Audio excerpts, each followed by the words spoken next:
Hey guys, Coach 2K back with another NBA 2K video. This video I'm continuing my fictional MyLeague series, and in this episode we're going to talk about the Wisconsin Werewolves. They're my next opponent. And if you're new to the channel, click that subscribe button, click the bell to get notified whenever I upload anything new so you don't miss a single episode.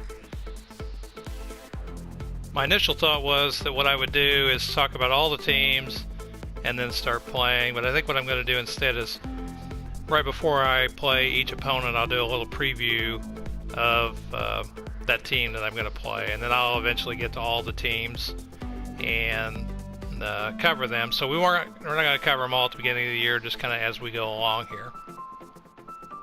Now their best player is a shooting guard named Marion Wells. He's 6'8" shooting guard. He's ranked 87 overall. So what we know about Marion is that he's an extremely loyal player, although right now he seems to be a little uneasy about the fact that he doesn't have his contract settled for next year, so that appears to be weighing on his mind. He's got a fair amount of signature skills. He's got looks like a Hall of Fame posterizer. So it seems he's going to be taking it to the basket pretty strong, along with a gold one-man fast break, and these are some of his other badges that he has. So he's got a high work ethic. And as far as his contract situation goes, he's under contract for the next season with a player option in 2019 there. Alright, their next best player is a guy named Linnell Brewer. He's a 6'9" small forward, rated 86 overall. He's considered an all-around star. Looks like he got some good shooting and rebounding skills. It looks like Brewer's thinking about entering free agency when his contract is up.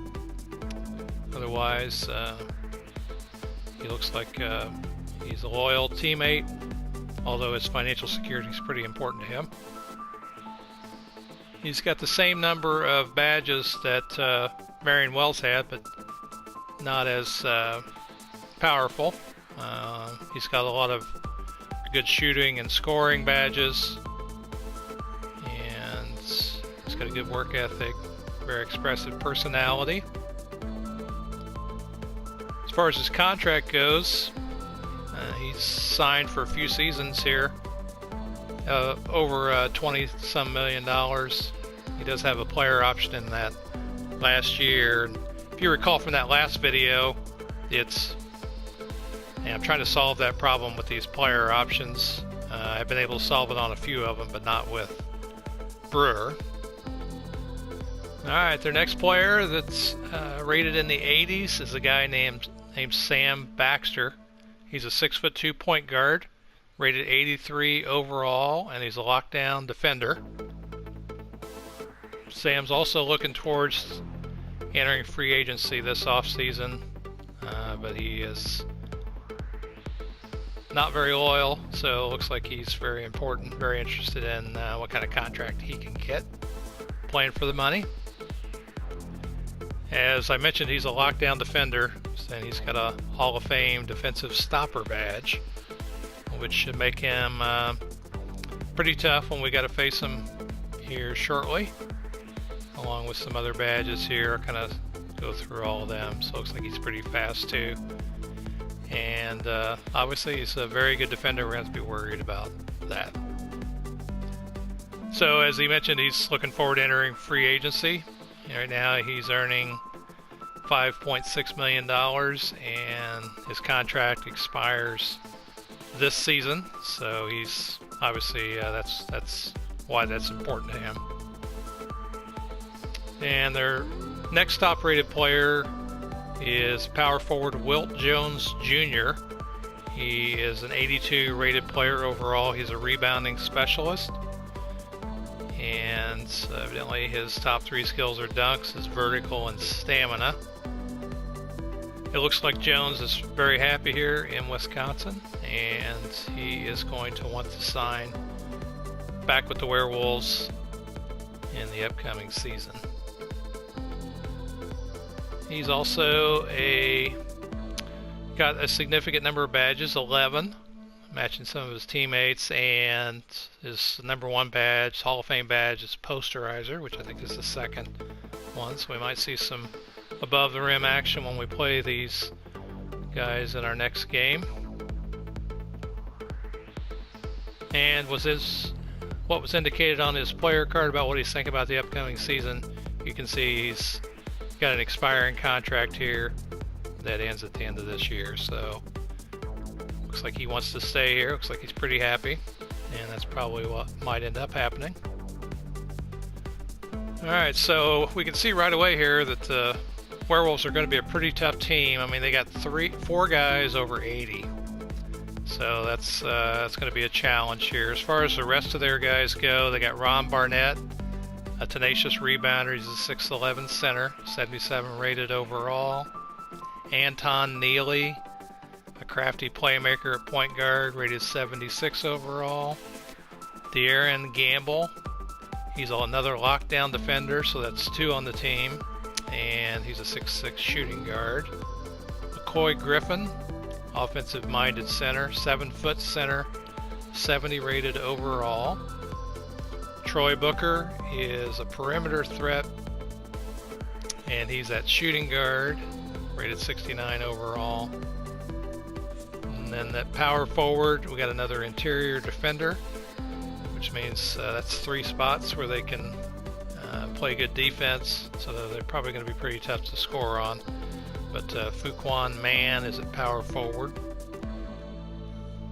And the next guy is a face-up 4, 67 rated power forward, 6'10", Bostian Teodosic, I guess is how you would say that, I don't know. Next up is Malcolm Burgess, another 7-footer, and he's a 65 rated overall interior defender. Looks like he's got some shot blocking ability. Then they have another center, 6'10", rebounding center, 63 rated overall, and just Teletovich. Some of these guys' names are crazy. Then there's Floyd Harvey, 6'8" small forward, 60 rated overall as a reserve player, and that rounds out their squad.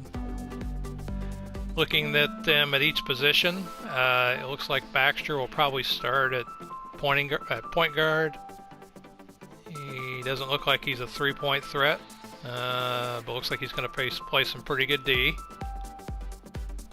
At shooting guard, looks like Marion Wells is going to get the starting nod there, probably with De'Aaron Gamble and Troy Booker maybe spending some time at shooting guard and at point guard. None of them seem to be a huge threat from 3, although Booker does have some 3-point perimeter threat profile, so I'm sure in the 70s he can, yeah, but it's not like he was in the 80s or 90s. At small forward, that's where Linnell Brewer is going to see his action, and he looks like he's the best 3-point shooter on the team, so we're going to keep that in mind when we play defense, set up our defense against them.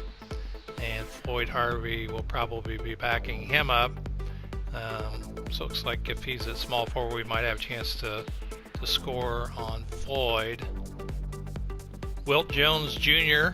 at the power forward slot's probably going to get the start, with Fuquan Mann and Bostian Teodosic, if that's how you say it, coming in after him. And a little bit of a logjam here at center. They got 4 centers, with Ron Barnett being the highest rated of them. It looks like as far as their staff is concerned, their CFO is Ethan O'Brien, and their head coach is Brian Ramagli. It looks like he is a defensive or an offensive-minded coach with a little bit more of a defensive-minded team. Having a look at their salary cap position, looks like they're over the cap by $1.4 million, and yet they've got $25.74 million before the luxury tax would kick in. They've got, looks like their highest rated player is Brewer, and then following him are Wells and Toledovich and Jones, which Wells and Toledovich both have player options that have recorded properly in the system. And Baxter's got an expiring contract, Booker's got an expiring contract, Griffin's just on the books for a couple years here. I got Neely's player option to show up properly, but not Griffin's. And then rounding out the rest of the team here, you can get an idea of their salaries. So it looks like they've got 1, 2, 3, 4, 5 expiring contracts. So that's about a third of their roster, which should be interesting to see what kind of moves they make during the year. Here's a look at their draft pick situation. It doesn't look like they got a pick in 2020. They've got their first round protection backup. I'll have to look up what that means. So they just have one pick in the first round next year, no second round pick, no picks in 2020, and a bunch of expiring contracts. And the last thing I wanted to look at was statistically, now there's only one game in the books so far, but it's no surprise Linnell Brewer led them in scoring, but they did have 4, 5, 6 guys, 7 guys in double figures. So we're going to have to defend everybody, and in particular those 80 rated guys. As far as rebounding, Brewer, in addition to getting his 18 points, got 15 rebounds, and Jones also had a double-double.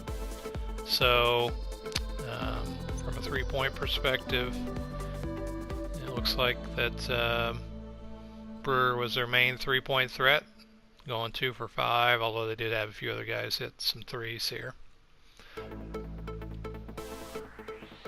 Alright, so that's a look at the Wisconsin Werewolves. They'll be my next matchup, and so we'll look forward to playing these guys. They'll be a tough team to play, and so I'm going to start planning for that game. And in the meantime, I'm Coach 2K, and I will see you on the court in my next video.